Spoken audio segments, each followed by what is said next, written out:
Really good coffee. Really good. Very good. Oh, hey everybody. Clarion here. And welcome to this tutorial on React.memo. So today what we're going to be doing is we're going to create a very simple application with React. And then we're using React Dev Tools. What we're going to do is we're going to test the performance of our application. And then by leveraging React.memo and going through what that is, we're going to compare and contrast our results to optimize our application so we can see how with React.memo we can produce better, faster results in our applications.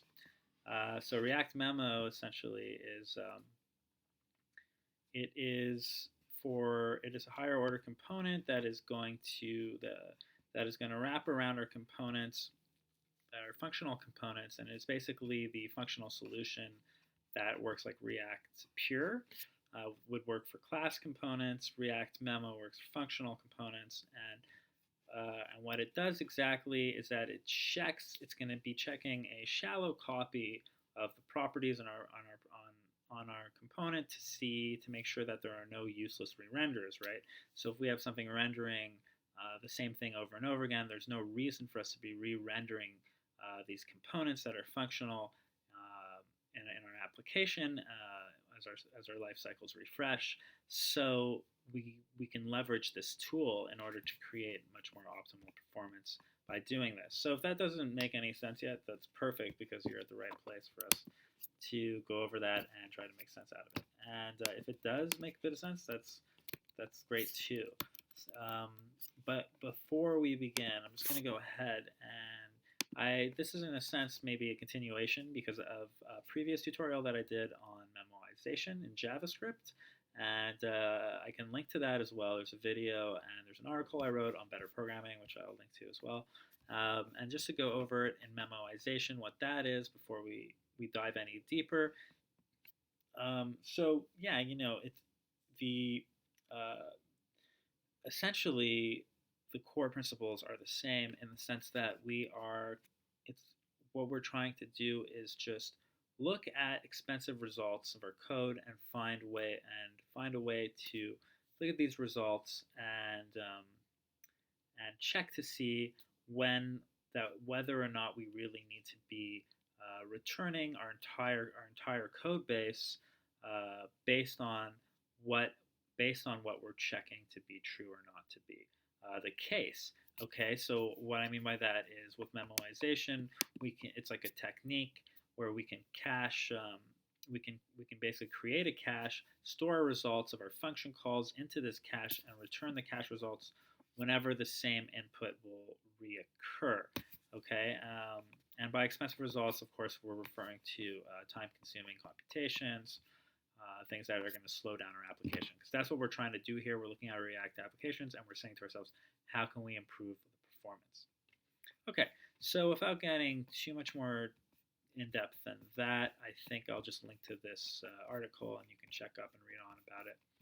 And why don't we go ahead and start coding? So you could code along, or you can just check it out. It's up to you. But if you're going to code along, then what I have here is I've created npx create React app. So we just have the basic template up and running, and then it's up on my local host 3001, which you can see over here. And maybe you're going to get a logo too. I deleted the logo already because I was a little bit delete happy. But yeah, so then you can go into your file once it's started. You can pause this right now, set it all up, run the development server, and then once you're ready to go, hit play, and we'll continue. Okay, great. Welcome back. Okay, so in your source folder over here, I'm using VS Code, but in the source, you would have an app.test. Maybe I deleted that. I have a logo, which I also deleted. You could just go ahead and delete those. In the app.js, it will this, and then we can delete the logo. We can clean up the code, delete all the stuff, the divs and the header. Okay. Now, if you're unfamiliar with React, or you're new to React and you're just learning, essentially what we have here, we have a component which is our function app. Okay, and then that is we're exporting our app and our app.js. Okay, and so we import React to leverage our JSX so that we can create these divs. And then we can go into the index.js, and you can see that we're importing into this index JavaScript file, our app, and then we are rendering it in the React DOM, which is getting the element of our document by the root. And then we have our index HTML, but I'm not going to go too much into it in this article because in this tutorial because we are going to be focusing on Memo. But just so you have an idea, maybe that can help understand a little bit of how our system right now is being served on a local host. Okay, so why don't we go ahead and write out our function. So what we're going to do is we're going to create an application that's very basic. It's going to be like a weather app with a city and a temperature. Sorry, it's just going to be an app that displays a city and a temperature of weather, and we're going to have a counter. So we're going to use, we're also going to be leveraging hooks. So we're going to bring in use state, reactor use state, and so we're going to create, we're going to need a counter for our button. We're going to make this our use state. And we are going to set it to 0 to a numerical value. So essentially, what we're doing over here is, oops. So what we're doing over here is we are initializing state instead of in a functional component instead of a class-based component by bringing in a counter and a set counter by creating a counter and set counter wrapped in an array and then setting it to the numerical value of 0. So counter is our initial state and will be our state, and then set counter is equivalent to, if you've worked with class-based components, constructors, it's this, setting the state. So that's why we say set counter. Okay, so now all we're going to do in our return is we're going to show the counter. So we display our state, and then we're going to bring in a BR tag, and we'll create a button. Okay, and this button will have a tag of render and a click event. So we use onClick, which basically going to dispatch a function. So then our function is going to set our counter plus 1.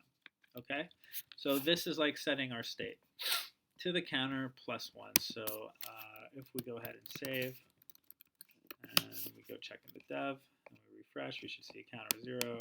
We hit render. Oh, and don't mind that for now. I'll close this. That's in our dev tools, and I'll show you how to get there after. So for now, we have our button, and it works. Clicks. Okay, great. So now we're going to create we're going to go into our source and create a new file, create a new component. And we're just going to call it weather.js. Okay. It's also going to be a functional component. So we're going to do import React from React. And we're going to use ES6 syntax. So we're going to say constant weather. And we're going to destructure weather in our argument, which doesn't exist yet, but we're going to create it. And we are going to return, for now, 2 p tags. We'll create a div p tag and another p tag. And in the first p tag, we're going to return weather.thecity. Okay, so we're using bracket notation. We're using dot notation, not bracket notation, dot notation to retrieve our property of the city, which again doesn't exist, but we're going to create it. And then we're also going to have a weather.temperature. Okay.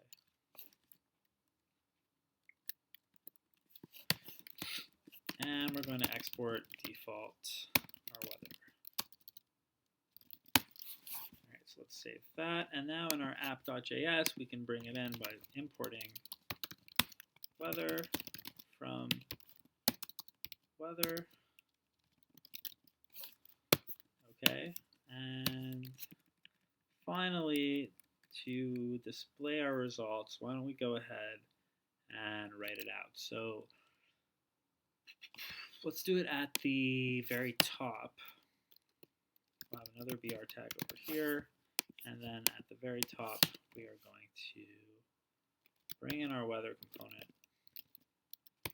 And here we're going to set the weather of our weather component. So we're setting up our props. And we're going to create an object, right? Because we are using dot notation to retrieve city, which why don't we pick New York, and then temperature, which we'll put to 80 degrees, 80 Fahrenheit. All right, so why don't we go ahead and save that. So now we're going to save this and go back to our app. And so now we see New York, 80 degrees Fahrenheit, 0 render. Okay, very cool. So everything's working. So now we have our app, which has this render button, which is a counter, and it's displaying our temperature. So we don't really know yet, and this is important. It's with when you're optimizing, you don't want to pre-optimize your code for speed, because you always need to be checking against something, right? Like if you just write a whole bunch of code to make things faster, and you don't know what it's faster against, then you don't really know what exactly you're doing, and you could a lot of the times be actually shooting yourself in the foot or doing things that aren't actually going to be optimizing in an optimal way, so to speak. So that's why I think it's important to look at this process, this contrast. So what we're going to do for now is we're going to go in our weather, back in our weather.js. Underneath here, we're going to console log. Underneath our p tag, we could do run a console log. Since it's in JSX, we need to use our brackets.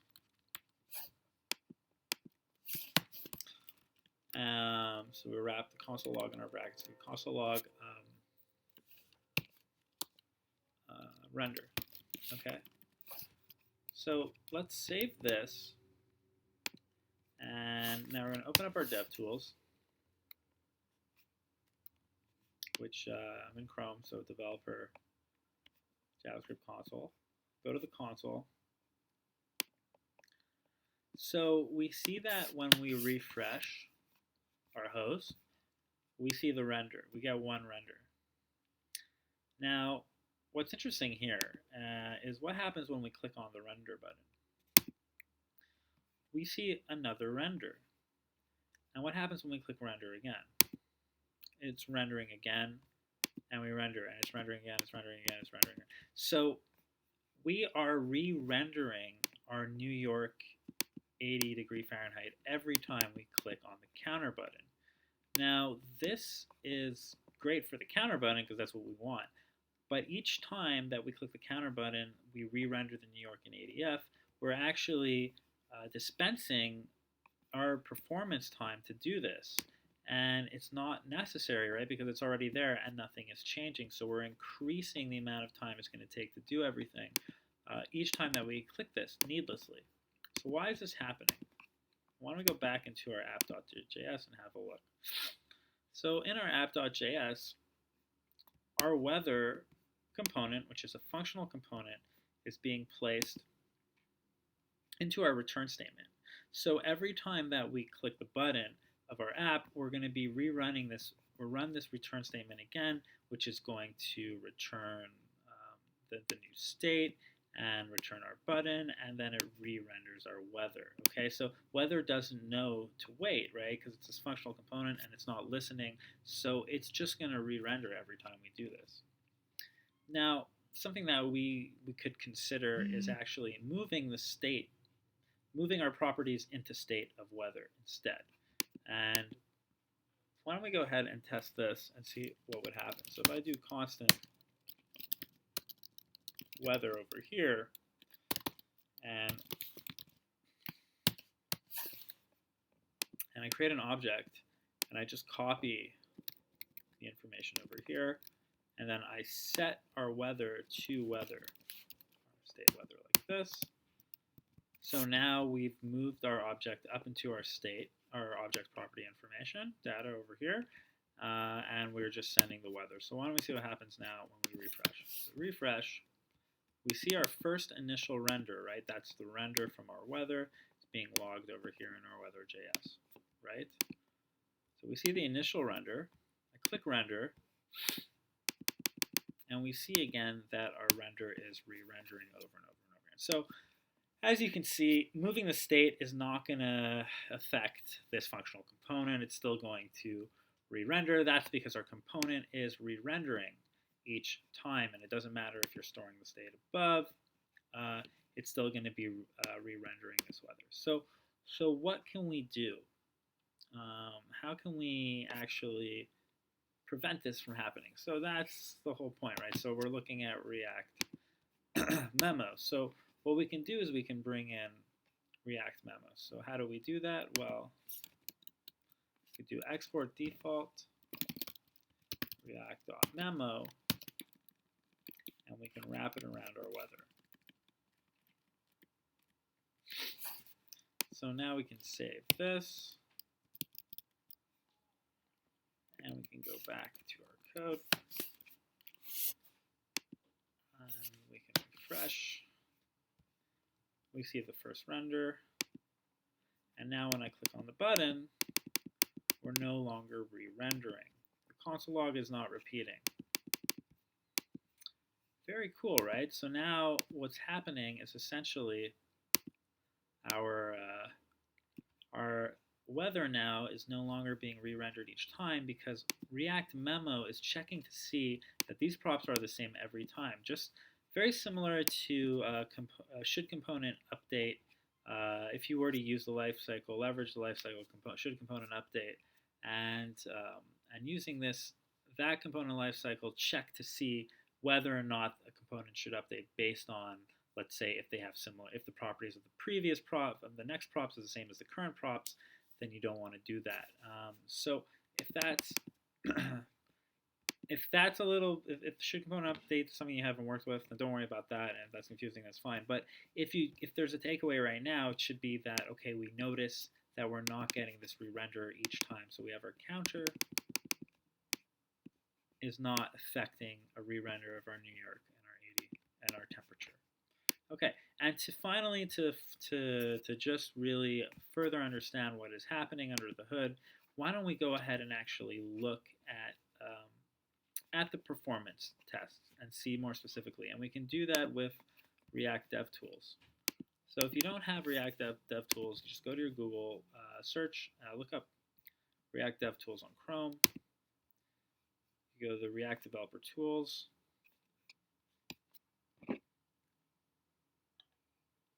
And it'll bring you to this. Basically, you have this tab here where it says React Developer Tools, and you have a button that should, get you to install the tool, to add the extension. If you already have it, then it'll say, like I do, you'll see remove from Chrome, meaning that it checks and sees that it's already there, and so it gives you this remove from Chrome option. Okay, so once you have that installed and running, what you can do is you will see either you're going to see a React option, which will give you an options to components and profiler, or you just see the components and profiler like me. So if I click on components, we're going to actually see our components, which is cool. And it shows you where it is, right? So we have our weather component, which shows us our props, weather.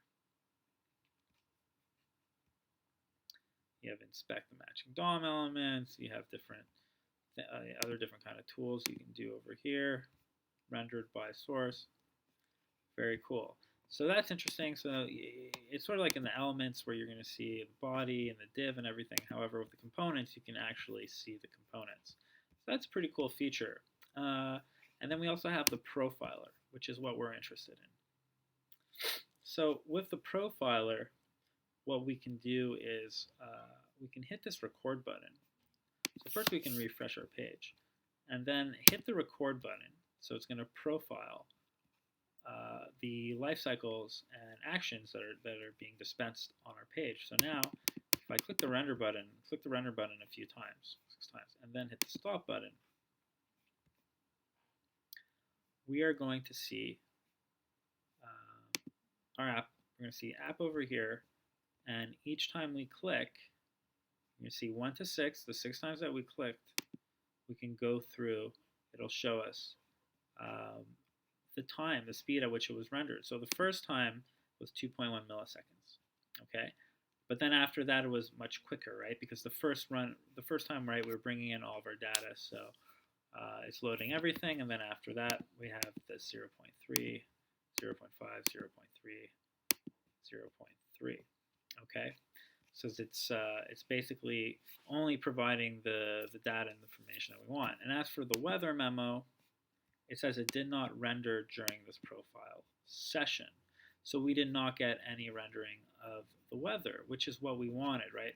Now, what happens if we go back to our application and we remove the weather, React.memo. So we remove the higher order component, and we save. If I hit record now, and we render, record as 6, stop.